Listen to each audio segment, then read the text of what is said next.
For my challenge book, I chose The Perks of Being a Wildflower by Stephen Chopsky. Um, awesome book.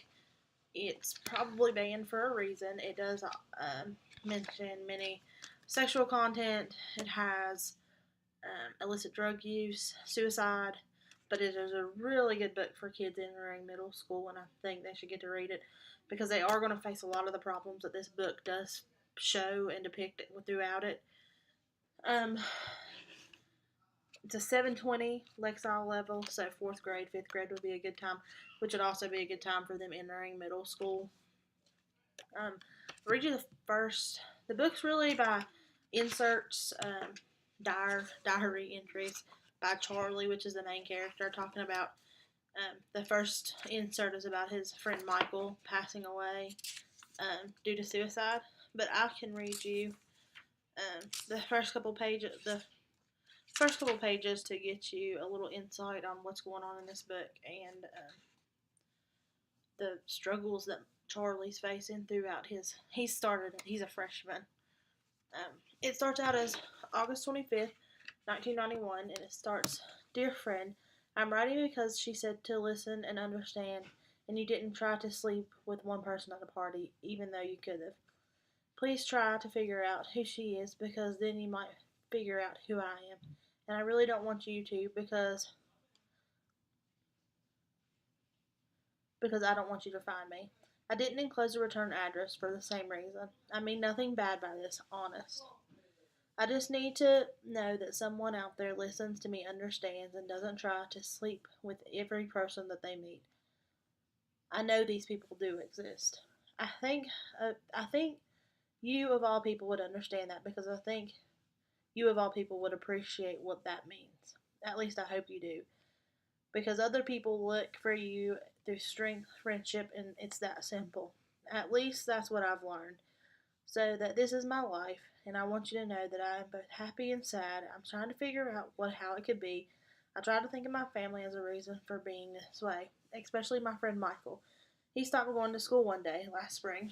Miss Vaughn's voice on a loudspeaker. Boys and girls, I regret to inform you that one of our students has passed on. We will hold a memorial service for Michael Dobson during the assembly this Friday. I don't know how the news got around school and why it's very often right. Maybe it was in the classroom. It's hard to tell. I remember, but Dave, with the awkward glasses, told us that Michael killed himself.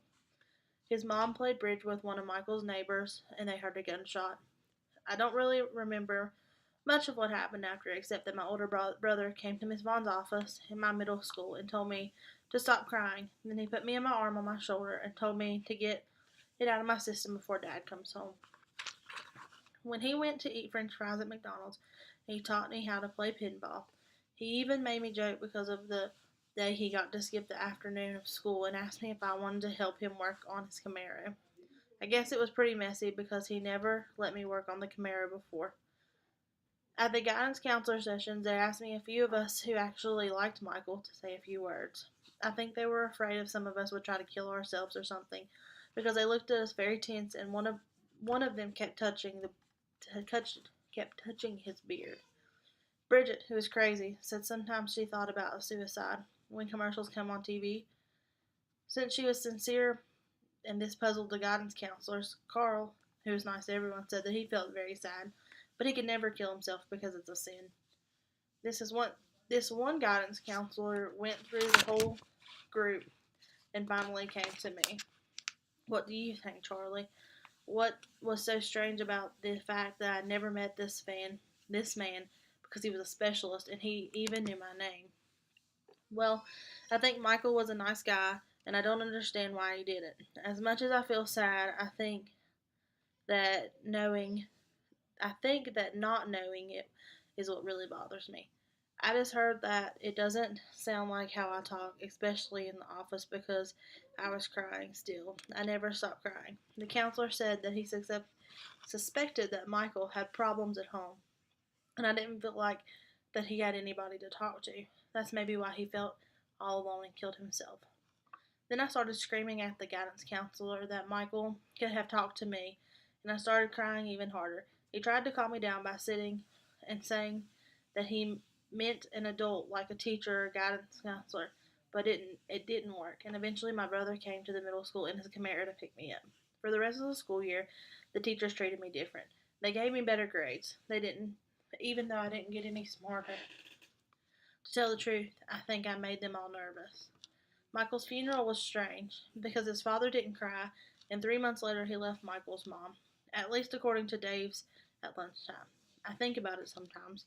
I wonder that what went on at Michael's house after dinner and TV shows. Michael never left a note, or at least his parents didn't let anyone see it. Maybe it was the problems at home.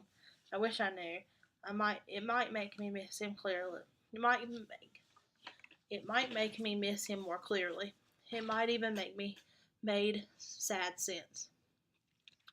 One thing I do know is it makes me wonder problems at home. Do I have problems at home? My dad said there are other people who have it a lot worse, and my mom was quiet, and that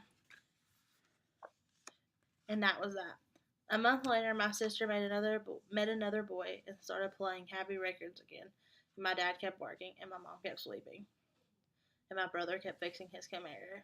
This is what This is until he left for college at the beginning of summer. He is playing football for Penn State, but needed the summer to get his grades right for football. I don't think I'm his favorite kid in our family. There are three of us, and I'm the youngest. My brother is the oldest. He is a very good football player, and he likes his car. My sister is pretty. My sister is very pretty and mean to boys, and she is in the middle.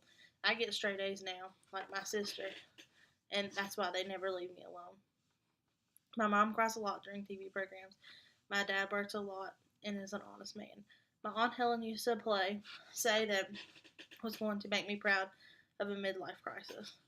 It took me until around now to understand what she meant by that because when he turned 40, nothing has changed. My Aunt Helen was one of my favorite people. She was my mother's sister. She got straight A's when she was a teenager and gave me books to read. My Aunt Helen lived with me and the family for the last few years of her life because something very bad happened to her. Nobody would tell me what happened to her, even though I always wanted to know. When I was around 7, I stopped asking because it made her cry.